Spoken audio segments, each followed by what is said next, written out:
Good morning on this Friday. I'm New Mexico style. I'm Nikki Stanzione. I'm Kristen Van Dyke. Happy Friday. This is New Mexico style. Sorry, we're a little frazzled this morning. I think it's because there's so much excitement on the set. We're going to be seeing everything from modeled fashions to Adam Talkie, which always gets us a little frazzled because he's so much fun. He gets us all excited in the morning, lots of energy, and a lot of fun on the set. We're going to have a lot of fun, and we're matching again today. I know. It's not a Blue Friday, though. It's a Good Friday. It's finally here. I know. We're wearing blue. I'm just saying we're not like blue. Exactly. We're not blue. We're happy. And we're actually very happy that it's Friday. Very happy to get towards the weekend and maybe even some rain this weekend, which could be a very good thing.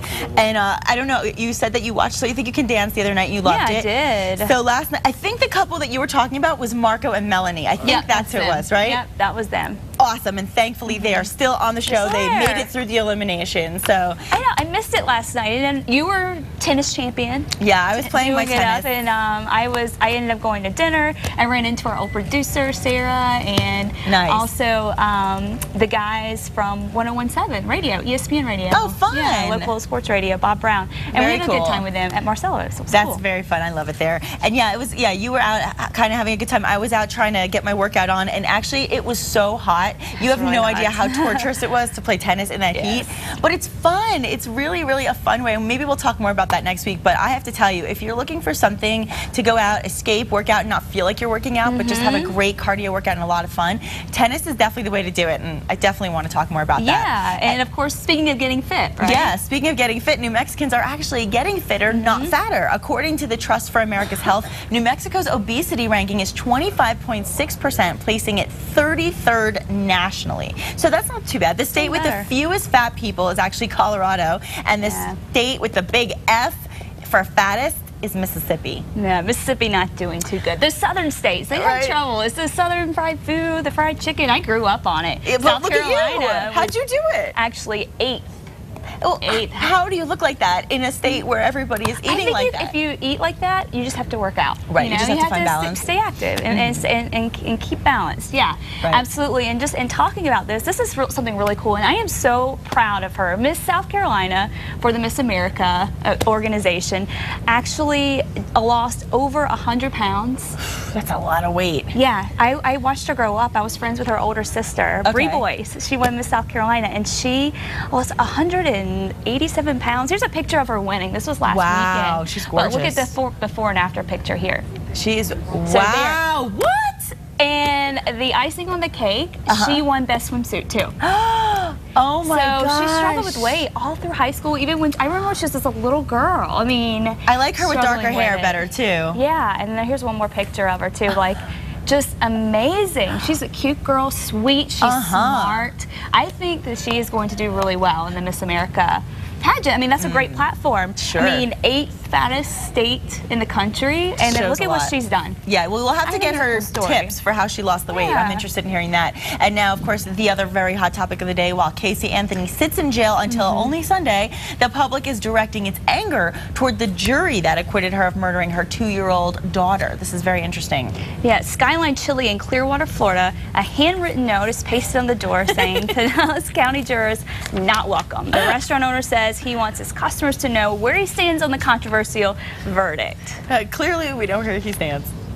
All my employees felt the same way. When we heard the verdict, we were shocked.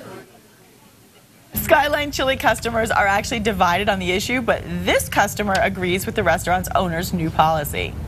Sign says the jury's not welcome. That's perfectly okay with me. The judge in the case has still not released the names of the jurors in order to protect them. He says he will make the names public after a cooling off period. I think that's going to be needed. But have you heard juror number 3? Yes. Speaking out, and I like what she has to say. I mean, you can tell that obviously they were intelligent, they were educated. Sure. People, the folks on the jury, and they really did their job. They did what they were supposed to do. It was a job of the prosecution to bring in the evidence to prove that she was guilty. They couldn't do that, and again, they're upset. A lot of them are saying like, well, yeah, we wish we could have. Yeah, on an emotional standpoint, but you can't. You have to hold the law. That's our court system here in America, and thankfully we have it. Right. Well, unfortunately, it is what it is. But anyway, you know how I feel about that. But I do understand they had to do what they had to do. It makes sense. And whatever. I'm just not happy. I'm not happy. I know. I mean, it is frustrating. It is frustrating to think about. But I mean, thankfully, we could be in, China or Russia, or, where the court system is not very good. Something that's not frustrating is the fact that Tinseltown is ready for the Duke and the Duchess of Cambridge. As we mentioned yesterday, newlyweds William and Kate are on their first international visit, and the first stop is the City of Angels. Fox's Adam Housley has more on the royal couple's Hollywood visit. It's the hottest ticket in Tinseltown. The black tie Brits to Watch dinner honoring Prince William and Kate is being hosted by So You Think You Can Dance judge Nigel Lithgow. I've been turning away a lot of good friends, in actual fact, because it isn't, you can't buy tickets for this event. It is by invitation only. And it's really difficult because everybody's saying to me, well, you've known me for many years and I should be there. And you go, I'm sorry, I can't invite you. Haven't to hold from this day forward. To haven't to hold from this day forward. Captivating the world with their April wedding, the two are making their first official North American visit. And Nigel knows why the spotlight is so intense. They are now the couple of the world. Everybody wants to meet them. Everybody wants to congratulate them. And they're a wonderful magnet for all of the Hollywood executives that are coming to the evening. It is stressful planning it. I mean, it's been planned now. I guess I heard about it at the end of last year. So I've been biting my tongue because obviously we couldn't release anything to anybody and just quietly planning it undercover, if you like. You've got fabulous feet! And as the dance judge juggles producing his hit Fox show and the auditions for season 11 of American Idol, the Hollywood weekend continues what the wedding started. It's beautiful. I think the royal wedding came at a time where we needed something in all our lives that just brightened us up. The economic crisis that hit the world sort of brought everybody down. And there's nothing better than a royal wedding to lift us up. And that's what we got. And a beautiful wedding it was, too. So yeah, we're excited. In Hollywood, Adam Housley, Fox News. I love them. They're a good representation. They are. And people were out and about yesterday in LA getting all ready for and excited about it. And Nigel, we just talked about So You Think You Can Dance, so that's fun. And if you aren't hanging out with the royals this weekend, you might want to catch a movie. Fox's Courtney Friel has a look at this week's newest movies at the box office. What do you mean by trim the fat? I want you to fire the fat people. What? In the raunchy R-rated comedy Horrible Bosses, Jason Bateman, Jason Sudeikis, and Charlie Day hate their supervisors, played by Kevin Spacey, Colin Farrell, and Jennifer Aniston. What do you say? Nick, please, we're in the middle of a meeting. Sorry. That's all right. I'll just attribute this to your drinking problem. After a drunken encounter with ex-con Jamie Foxx, the three friends are convinced they can get rid of their employers permanently. See how their plan goes drastically wrong. Okay, let's review your order. That'll be 64 Meat Lovers pizzas, 32 Caesar salads, and can I interest you in our new fudge roll? Yes. For the family-friendly audience, Kevin James assumes the role of the zookeeper, a romantically challenged oddball trying to win over his ex-girlfriend while falling for Rosario Dawson. Apple bottom jeans, boots with the fur. The whole club was looking at her. Shut up. The zoo animals reveal they can actually talk and want to help their caretaker land his lady.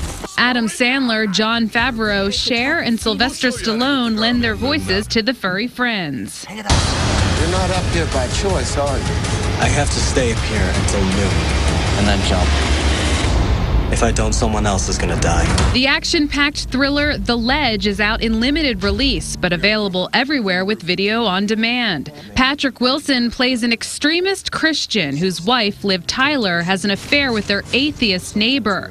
The complicated love triangle escalates into a lethal battle of wills. See if any of these movies even stand a chance to compete with the record-breaking opening week of Transformers 3. In New York, Courtney Friel, Fox News. Something for everyone this weekend at the movies. And it'll be a good weekend. Get inside, away from the heat, a good weekend to do it, to go to the movies, and then Sunday with a chance of rain moving in. Yeah, I mean, if you do want to brave the heat, here are a few other great ideas to get you out of the house. Yeah, bath may not be your pup's favorite pastime, but it is for a good cause. The Leukemia and Lymphoma Society's Dog Wash and Bake Sale is Saturday from noon to 4 at ABQ Dogtown, and all the proceeds benefit blood cancer research and patient services. So good stuff going on there. Definitely. And on Sunday, Casa Verde Salon and Spa is sponsoring a charity dog wash for Paws and Stripes. That's going to be from 10 to 2. Paws and Stripes pairs shelter dogs with veterans, provides training, and Americans with Disabilities Service Dog certification. That's great. I love that. And how do you feel about shopping? I love Eating, it. Love drinking, it. Love dancing? It. Love it. Yeah, all good stuff there. The Santa Fe International Folk Art Market is this weekend, and now in its 8th year. The market is the largest of its kind. It's hosting 150 artists and entertainers from the farthest corners of the globe. The gates open at 9 a.m. Saturday and Sunday. Yeah, you got a little taste of their art yesterday on our show. They're fantastic. And get your groove on tomorrow at the Animas Rivers Blues Festival at Riverside Park in Aztec. For only $20, you can rock out to 5 bands. That should be fun. Anything with music is always good. Or you can live history all weekend in Cloudcroft at Heritage Days. That will be held at the Sacramento Mountains Historical Museum. Yeah, there's really nothing that doesn't apply to somebody out there, whether you have a pet, whether you like to dance, whether you like histories. There's something for all of us. Right. And in the movies too. Love it. Yeah, good stuff. And rainy weather doesn't seem to be putting a damper on NASA's 135th and final Space Shuttle launch. Yeah, the astronauts have boarded Space Shuttle Atlantis for the final liftoff of the NASA shuttle program. But the scheduled 11:26 a.m. launch today is a little bit iffy. As you know, Kristen, forecasters are sticking to their prediction of a 70% chance of thunderstorms and rain, or one or the other. Right. If the launch doesn't happen today, then the crew will have to wait until later this month to do it. The astronauts are suited up and ready to go on the final space mission, and it is going to hopefully be able to go off today, but we will have to wait and see on that, because it looks like it's going to be pretty rainy, thunderstormy there, and I know they already had to deal with lightning near the launch pad. So, but what about here? Watch for that. Small chances today, but chances going up for that rain. We need it. Here's a look at the forecast.